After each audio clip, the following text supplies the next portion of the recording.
Bismillahirrahmanirrahim. Alhamdulillahilladzi khalaqal khalqa wal akhlaqa wal arzaqa wal af'al. Walahu syukru ala isbaghi ni'amihi adh-dhahirati wal batinati bil ifdal.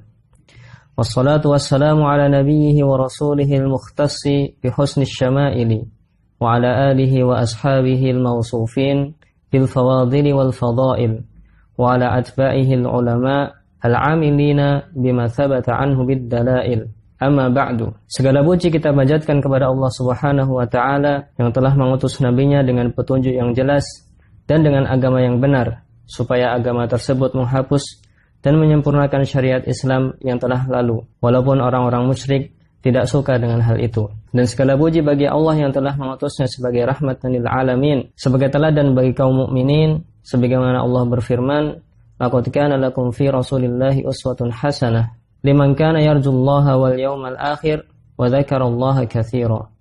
Sesungguhnya telah ada pada diri Rasulullah sallallahu alaihi wasallam suri tauladan yang baik bagimu, yaitu bagi orang-orang yang mengharapkan rahmat Allah dan kedatangan hari kiamat lagi banyak berzikir mengingat Allah.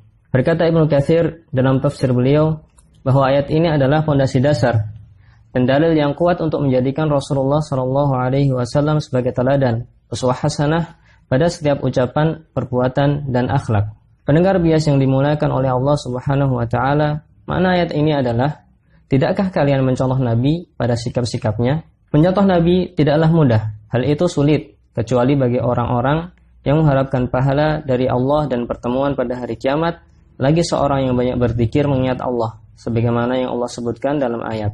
Ketika kita memahami hal ini, maka kita tidak mungkin bisa untuk merealisasikan firman Allah untuk mengikuti beliau dalam tindak tanduk dan sikap yang beliau contohkan, kecuali dengan mengetahui sunnah-sunnahnya. Karena sebagaimana kita ketahui bersama bahwa pengertian sunnah adalah segala yang diriwayatkan dari Nabi SAW, baik itu berupa perkataan, perbuatan, izin pelaksanaan, dan akhlak serta fisik beliau.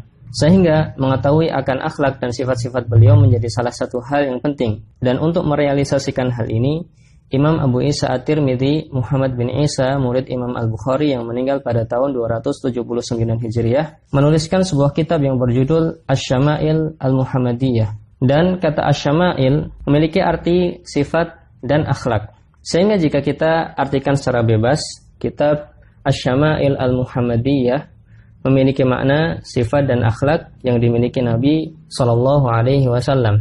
Kitab ini merupakan kitab yang mendapatkan rekomendasi dari beberapa ulama. Di antaranya adalah Abdul Rauf Al-Manawi, Mula Ali Qori, dan beberapa ulama lainnya. Sebagaimana tertulis dalam buku-buku syarah beliau. Sebagaimana tertulis dalam buku-buku syarah kitab ini. Kitab Syama'il Al-Muhammadiyah terbagi menjadi 56 bab yang mengandung sekitar 415 hadis. Pada awalnya, beliau akan menyampaikan kepada kita hadis-hadis yang berkaitan dengan ciri-ciri fisik beliau sallallahu alaihi wasallam, tentang tingginya, warna kulit, rambut, wajah, dan yang semisal dengannya.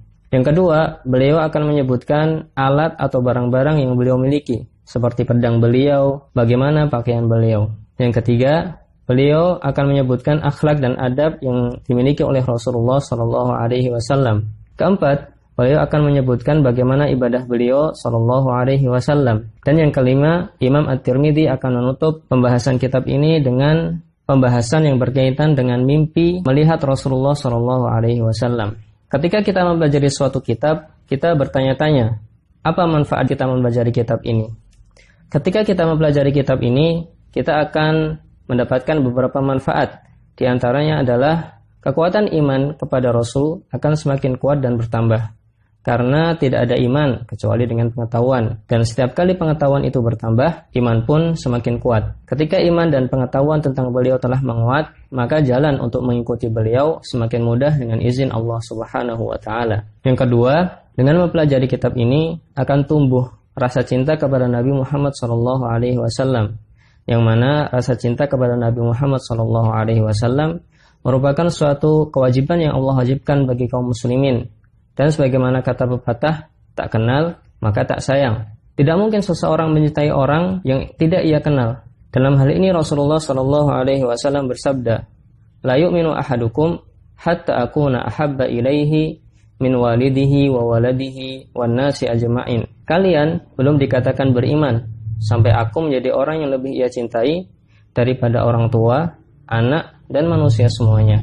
Dan seseorang di akhirat nanti akan bersama dengan orang-orang yang ia cintai, sebagaimana dalam sebuah hadis, almar'u ma'a man ahab, seseorang itu bersama dengan orang yang ia cintai. Yang ketiga, dengan mempelajari kitab ini kita bisa mengikuti petunjuk dan mencontoh Rasulullah Shallallahu Alaihi Wasallam. Dan mencontoh Rasulullah Shallallahu Alaihi Wasallam merupakan suatu hal yang Allah wajibkan atas kaum muslimin dan juga kaum mukminin. Bahkan itu adalah konsekuensi dari syahadat kita ketika kita mengatakan asyhadu anna Muhammadan abduhu wa rasuluh. Kami bersaksi bahwasanya Nabi Muhammad Shallallahu Alaihi Wasallam itu adalah hambamu, yaitu hamba Allah dan Rasulnya. Hamba berarti beliau bukanlah seseorang yang pantas untuk kita ibadahi, namun beliau adalah abduhu, hamba Allah, dan juga Rasulnya, yang mana arti dari Rasul adalah seseorang yang wajib kita ikuti, kita contoh. Dan Allah berfirman, qul in kuntum tuhibbunallah fattabi'uni yuhibbukumullah wa yaghfir lakum dzunubakum wallahu ghafurur rahim. Katakanlah wahai Muhammad, jika kamu benar-benar mencintai Allah, ikutilah aku. Niscaya Allah mencintaimu dan mengampuni dosa-dosamu. Dan Allah adalah zat yang maha pengampun lagi maha penyayang. Pada ayat ini Allah jadikan tolak ukur kecintaan kepada Allah dengan mengikuti Nabi. Siapa yang mengikuti beliau berarti ia benar-benar mencintai Allah. Dan barang siapa yang tidak mengikuti Nabi Sallallahu Alaihi Wasallam, maka diragukan kecintaannya kepada Allah. Yang keempat, manfaat yang bisa kita ambil ketika mempelajari kitab ini adalah kita akan tahu ciri-ciri fisik Nabi kita Sallallahu Alaihi Wasallam. Dan dengan mengetahui ciri-ciri fisik Nabi Sallallahu Alaihi Wasallam, seorang akan tahu mana mimpi seseorang yang benar-benar bertemu dengan Nabi dan mana mimpi seseorang yang bertemu dengan setan yang mengaku Nabi Muhammad Sallallahu Alaihi Wasallam. Karena beliau pernah menyampaikan, man ra'ani fil manam faqad ra'ani fa inna syaitan la yatamatsalu bi. Siapa yang melihatku dalam mimpi dengan ciri-ciri yang aku miliki, maka ia benar-benar telah bermimpi melihatku, karena setan tidak bisa menyerupaiku. Itulah beberapa manfaat ketika kita mempelajari kitab ini. Dan pada kali ini kita akan masuk pada judul pertama, yaitu Babu Maja'a fi Khalqi Rasulillah Sallallahu Alaihi Wasallam. Bab yang menyebutkan tentang riwayat-riwayat tentang ciri-ciri fisik Rasulullah Sallallahu Alaihi Wasallam. Pada bab ini, penulis akan membawakan sekitar 15 hadis yang berkaitan dengan sifat Nabi Sallallahu Alaihi Wasallam, dari tinggi badan, warna, sampai rambut beliau Sallallahu Alaihi Wasallam.